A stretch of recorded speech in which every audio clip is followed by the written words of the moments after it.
오늘 함께 나눌 말씀 본문 민수기 35장 9절부터 12절까지 말씀 같이 한 목소리로 공독하겠습니다.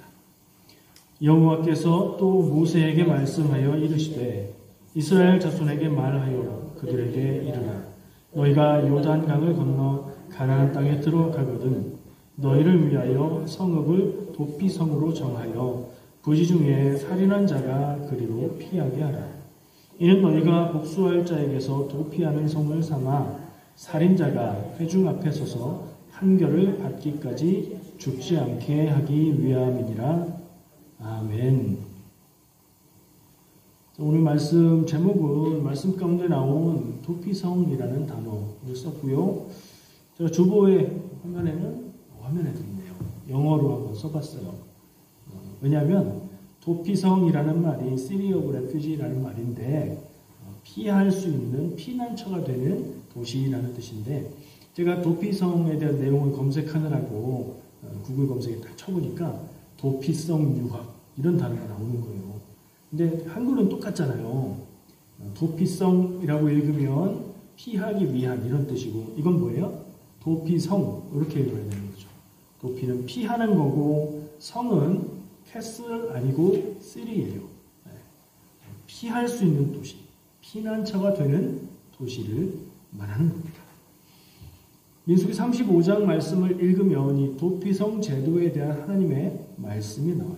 오늘 본문 말씀에서 읽은 것처럼 이건 지금 아직 광야에서 살고 있는 백성들에게 지금 해라, 지금 이렇게 하는 거다 라는 얘기가 아니고 말씀에 뭐라고 되어 있어요? 요단강을 건너 가나안 땅에 들어가거든 저 앞으로 가게 될 가나안 땅에 들어가서 살 때에 이렇게 해라 라고 하나님께서 명령하신 거예요. 이스라엘 내에 도피성을 두어라. 그리고 살인한 자가 사고로 인해서 실수로 인해서 살인한 자가 그것으로 피하면 복수를 당하지 않고 보호받을 수 있는 그런 성을 만들어놔라. 이렇게 명령하신 거예요. 실제로 가나안 땅에 들어간 후에 도피성을 만들어요. 민수기 35장에 왜 이 얘기가 나오는가 하고 보면 땅을 나눠주는 얘기가 나오거든요. 가나안 땅에 들어가기 전에 가나안 땅을 지파별로 나눠줍니다. 구약 성경에 이스라엘 백성들의 지파 의미가 중요한 게 있는데 형제잖아요. 근데 또 완전히 한 가족, 친밀한 형제라기보다는 어느 정도 구분이 돼요. 엄마가 다른 형제이기도 하고 시대가 지나면서 지파가 많아져서 지파가 이스라엘 안에 또 다른 소그룹을 형성하는 거죠. 민족의식은 있으면서도 구분이 되는 거예요. 지파별로 그래서 땅을 나눠주는데 무슨 의미냐? 가나안 땅에 들어가서 땅은 하나님의 땅인데 너희가 하나님이 주신 것을 그 땅을 받는다. 지파별로 받는다. 지파별로 받는 게 무슨 소용이 있을까요? 살다 보면 팔기도 하고 그러잖아요. 근데 이스라엘은 팔아 넘기고 여기 소유권이 왔다 갔다 하는 게 아니에요. 그 지파의 땅은 하나님이 그 지파에게 주신 것이고 계속해서 그 지파 것이에요. 결혼을 해서도 다른 지파에 관리하러 넘어갈 수도 있지만 뭐가 있죠? 희년이 되면 원래 땅으로 다시 소유가 돌아가게 돼 있어요. 그래서 하나님이 나눠주신 땅은 계속해서 그 지파의 땅으로 남아있는 거예요. 그게 땅은 하나님의 것이다라는 관념에서 나온 제도인 것 같아요. 이걸 얘기하고 있어요. 어느 지파는 어느 땅, 어느 지파는 어느 땅.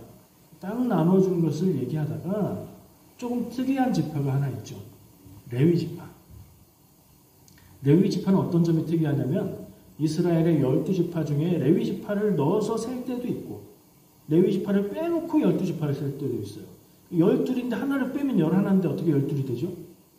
요셉의 아들 에브라임과 므낫세를 또 각각 한 지파로 쳐서 레위를 빼고 셀 때는 에브라임, 므낫세가 한 지파씩 둘이 되는 거예요. 그래서 12이 돼요. 근데 왜 빼냐? 레위는 하나님의 백성들, 다 하나님의 백성이지만 하나님의 일을 담당하는 하나님의 몫임으로 레위 지파는 그 지파의 땅을 받진 않아요.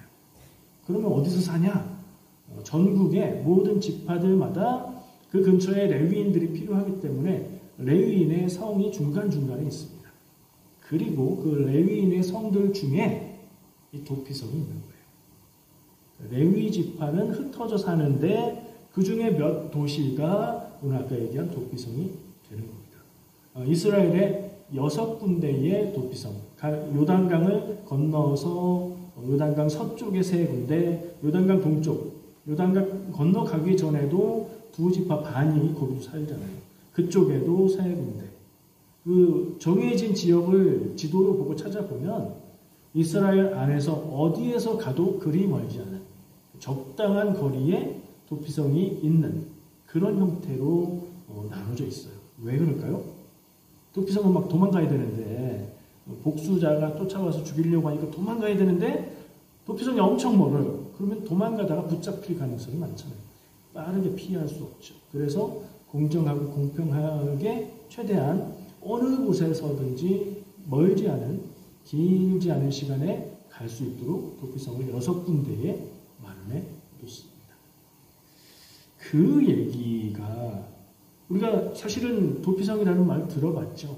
그리고 피하는 거니까 하나님이 우리를 보호해 주시는 그런 의미인가 보다 하는 생각을 하는데 맞는데 이걸 좀 구체적으로 보면 더 깊이 있는 하나님의 마음을 알 수 있게 되는 것 같아요. 예를 들어서 이 도피성에 대해서 좀 자세히 얘기를 해볼게요. 살인에 해당하는 것만 도피성으로 도피할 수 있어요. 왜죠? 살인을 하면 그 벌이 뭐예요? 구약의 기본 법은 눈에는 눈, 이에는 이잖아요. 살인을 했으면 그가 자기의 생명으로 그걸 갚아야 돼요. 그러니까 살인죄의 처벌은 사형인 거예요. 그러니까 살인을 했는데 사실은 억울한 경우도 있잖아요. 내가 그러려고 그런 거 아닌데, 일부러 그런 거 아닌데 실수나 사고로, 그리고 혹은 나는 아무 잘못도 안 했는데 내가 옆에 있었을 뿐인데 그렇게 될 수도 있잖아요. 근데 사람들이 모르고 사람이 죽은 것을 보고 네가 같이 있었네, 네가 죽였구나 라고 하고 그를 사형으로 처벌하게 되면 억울하잖아요. 그런 경우에만. 살인한 경우에 죄가 되지 않는, 일부러 죽인 것이 아닌 경우, 죄가 되지 않는 건 아니에요.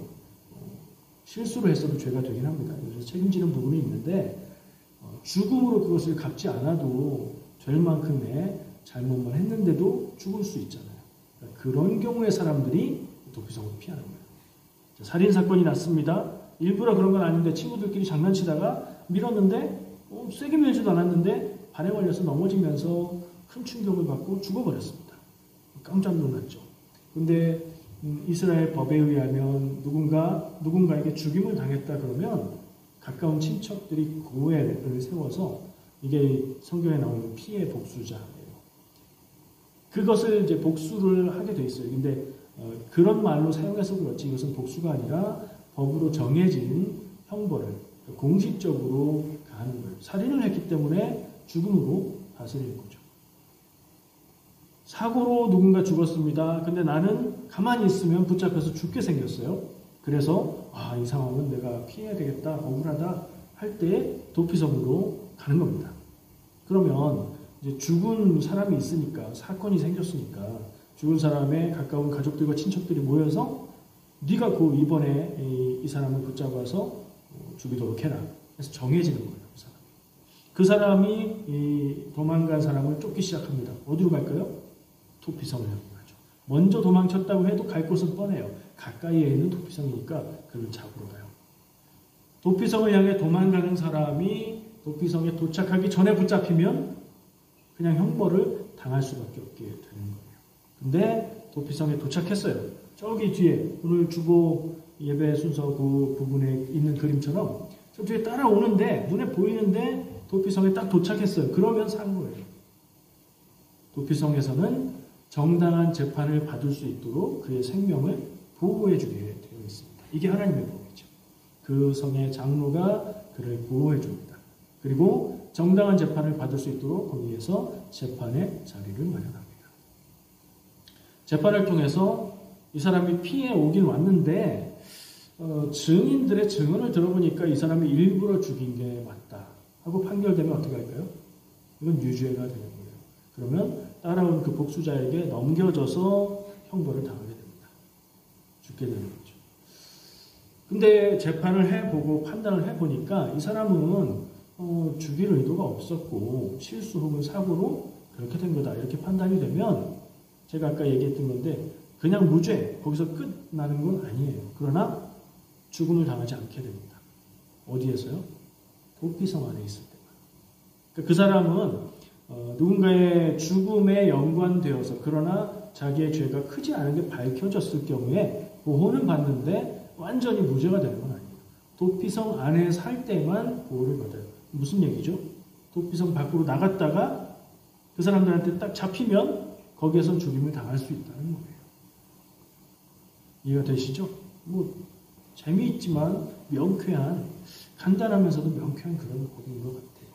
자, 도피성 안에서 보호를 받으면서 삽니다. 근데 불편하겠죠. 자기가 살던 것도 아니고 자기 가족들이 있는 것도 아니니까 말이죠. 어떻게 언제까지 거기서 살아야 되죠? 대제사장이 죽을 때까지. 그러니까 그 사건이 일어나서 재판을 받는 그때의 대제사장이었던 사람이 죽을 때까지는 도피성 안에서만 보호를 받습니다.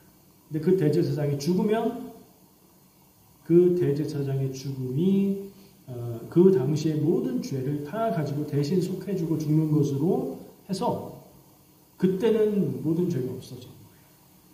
그리고 그 사람은 도피성을 떠나도 죽임당하지 않고 자기 고장으로 돌아갈 수 있게 됩니다.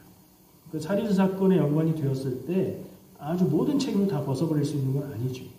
그러나 생명을 잃게 되는 그런 처벌로부터는 보호를 받다가 대제사장의 죽음까지 기다려야 하고 대제사장이 죽게 되면 그때서야 이제 자유롭게 된다는 얘기예요.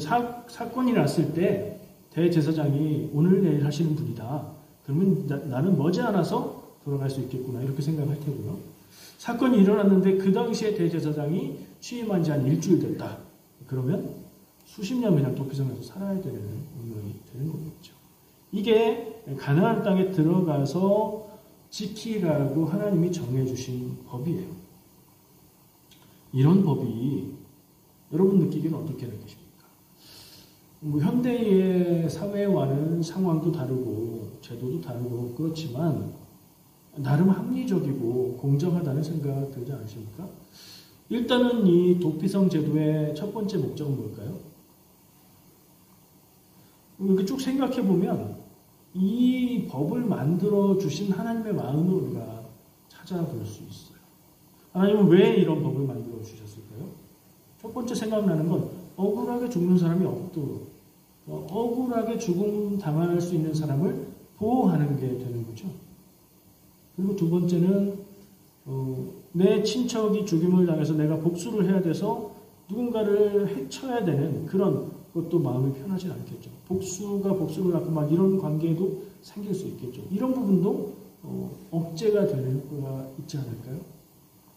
도피성이라는 것을 만들어서 억울하게 죽게 될 사람도 구하고 그리고 백성들끼리 서로 죽이고 죽이는 이런 일도 억제를 하게 되는 그런 효과가 있을 거예요.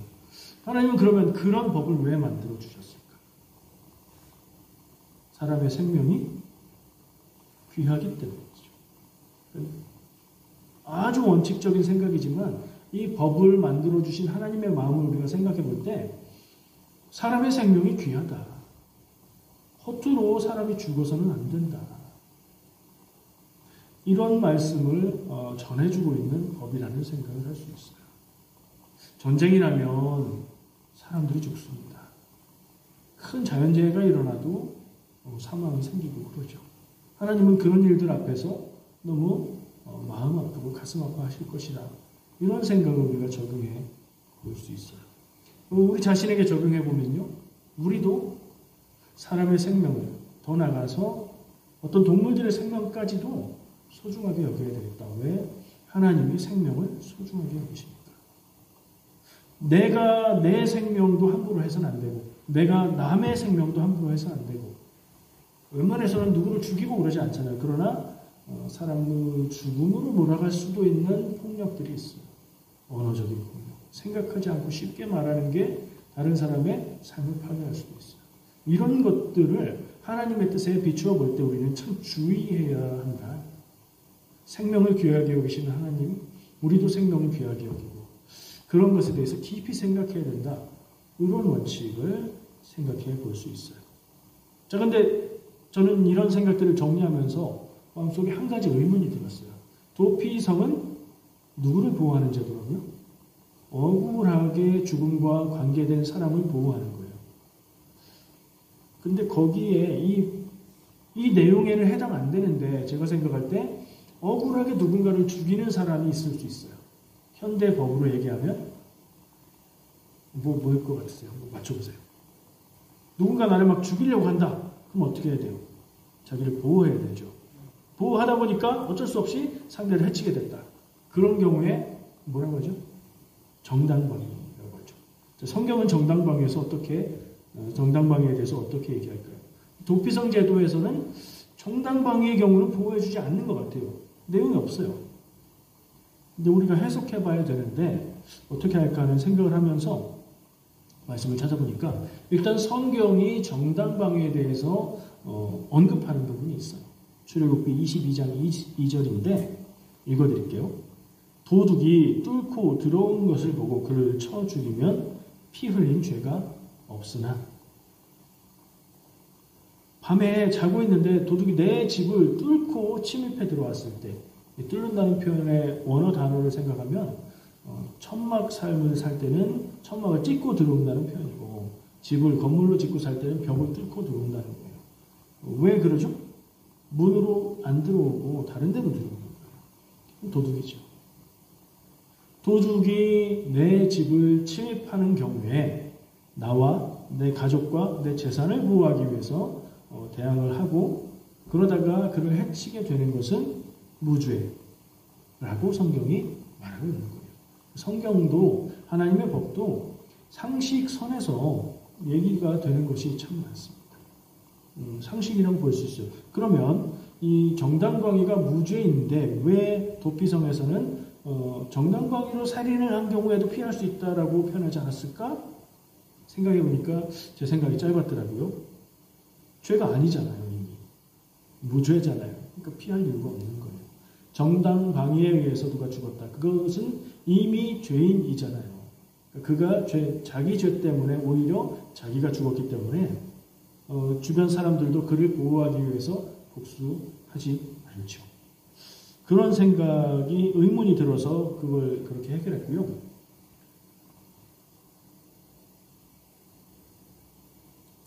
이 도피성 제도가 왜 하나님이 어떤 마음을 주셨을까? 생명이 귀함을 위해서 주셨다.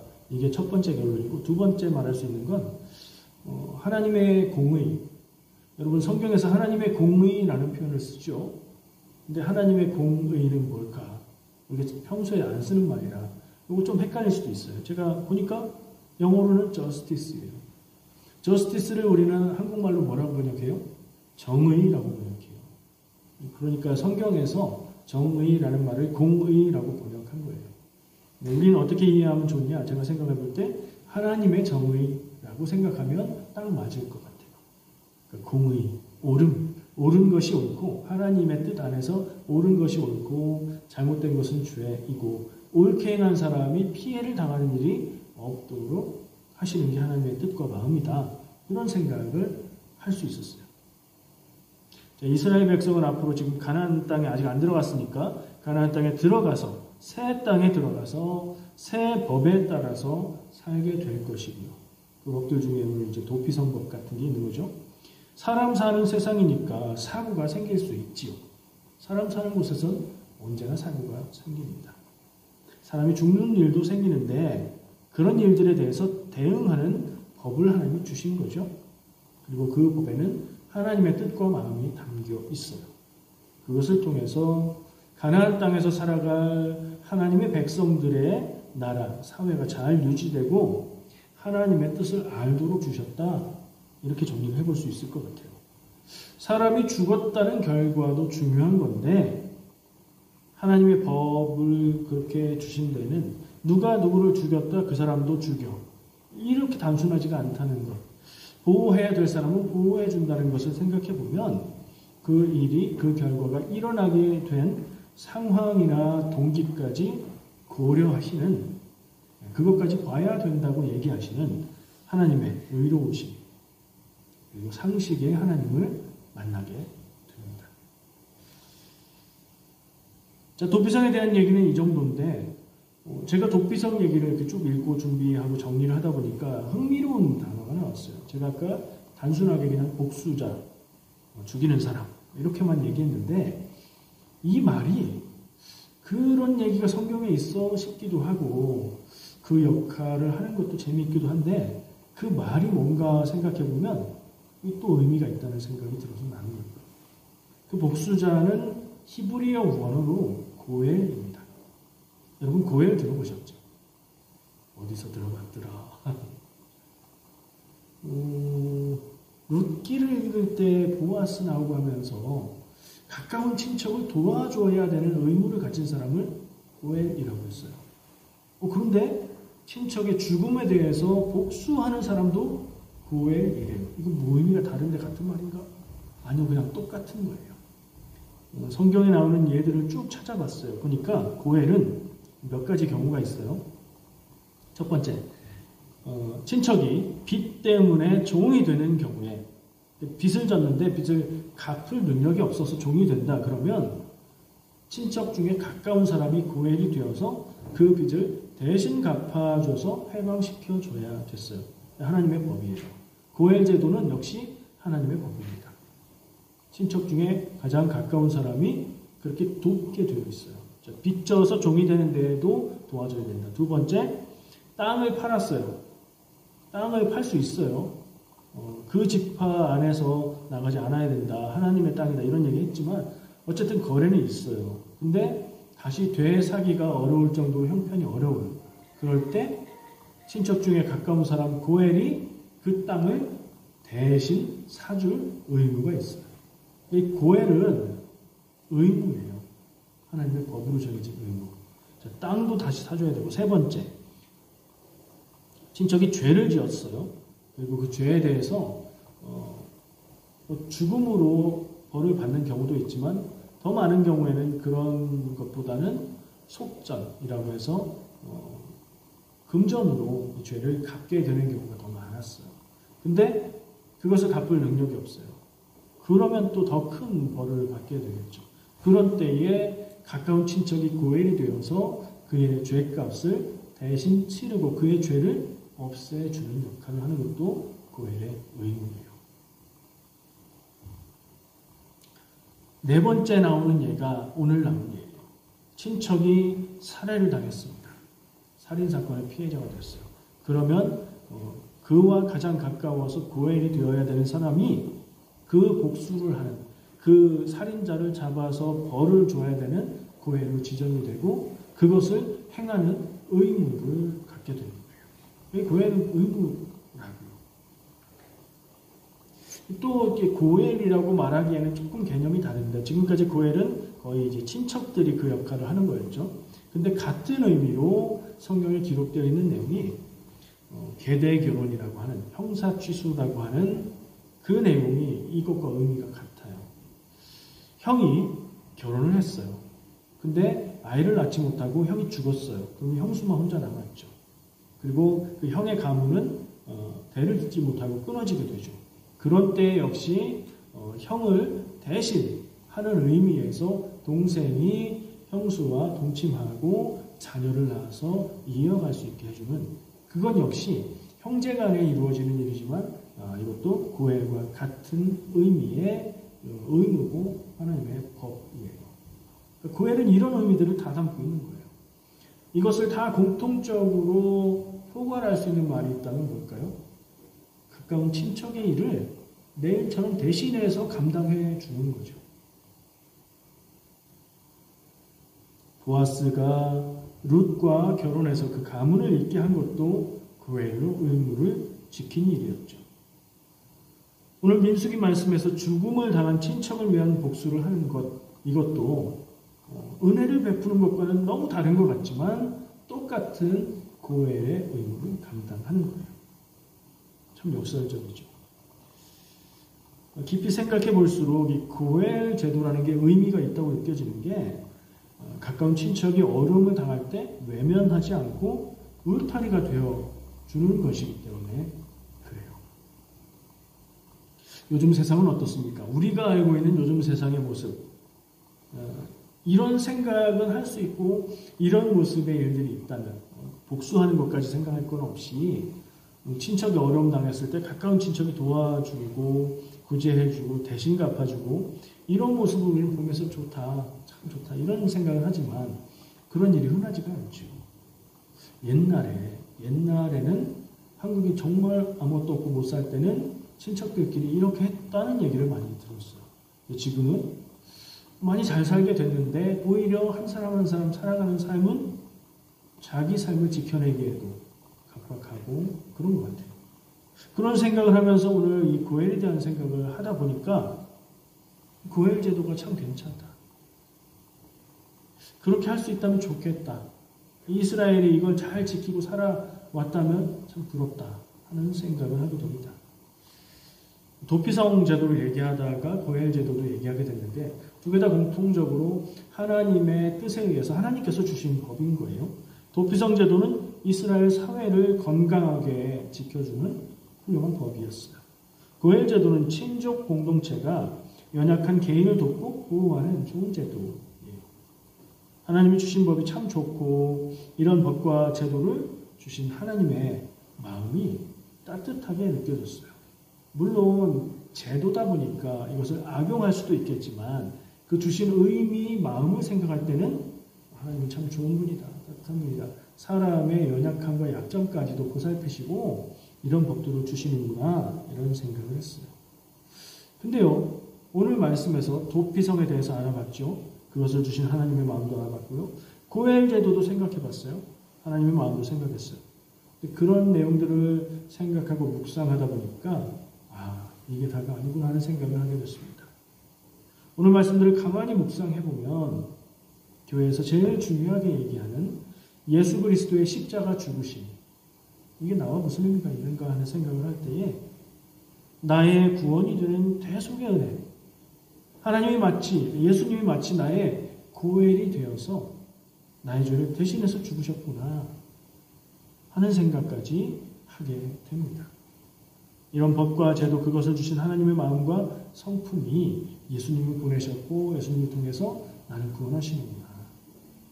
가까운 친척이 대신 갚아주는 고엘 제도와 도피성 제도에서 그러니까 대제사장이 죽으면 다 끝난다. 왜냐? 대제사장이 모든 죄들을 가지고 대속하는 죽음을 주는 것으로 여기기 때문이다 라는 얘기를 했죠. 그 생각하고 연결해보면 예수님이 나의 고엘이 되어주시며 동시에 예수님이 나의 대제사장이 되어주시는 거죠. 성경에서 예수님을 대제사장이라고 표현하는 내용들이 많이 있는데 이것과 깊은 의미가 있다고 생각이 듭니다. 룻기를 읽어보면요. 고엘 얘기하다가 룻기 얘기 나왔잖아요. 룻기를 읽어보면 참 아름답고 따뜻한 사람 얘기다 하는 느낌을 받게 되는데요. 보아스가 사실은 도와줘야 하는 룻의 시어머니 나오미의 가장 가까운 친척이 아니었어요. 1순위 고엘이 아니었어요. 보아스가. 성경에 그 내용이 나와요. 룻이 자기의 고엘이 되어주기를 요청하니까 보아스가 기다려라. 나보다 더 가까운 친척이 있다. 내가 그를 만나서 이야기하겠다. 하고 그 사람을 만납니다. 만나서 이 집안이 이렇게 갔다 돌아왔는데 이 집안을 당신이 고엘로서 도와야 됩니다. 그 땅을 당신이 사줘야 됩니다. 좋습니다. 제가 사겠습니다. 그런데 이 가문을 완전히 회복시키기 위해서 자녀를 낳을 수 있는 사람이 아무도 없으니 결혼해서 자녀를 낳아줘야 됩니다. 그거는 못하겠습니다. 첫 번째 1순위로 가까운 친척을 만나서 그에게 이 고엘의 의무를 이야기했을 때 그 사람은 어떻게 했죠? 지금 말한 대로 그것을 거절을 했습니다. 거절일까요? 포기한 겁니다. 고엘은 의무이기도 하지만 권리이기도 했기 때문이죠. 순위에 있어서 할 수 있는 사람이 정해져 있는 거예요. 이 사람이 포기했을 때 보아스가 고엘이 돼서 그과 결혼을 하게 되는 거예요.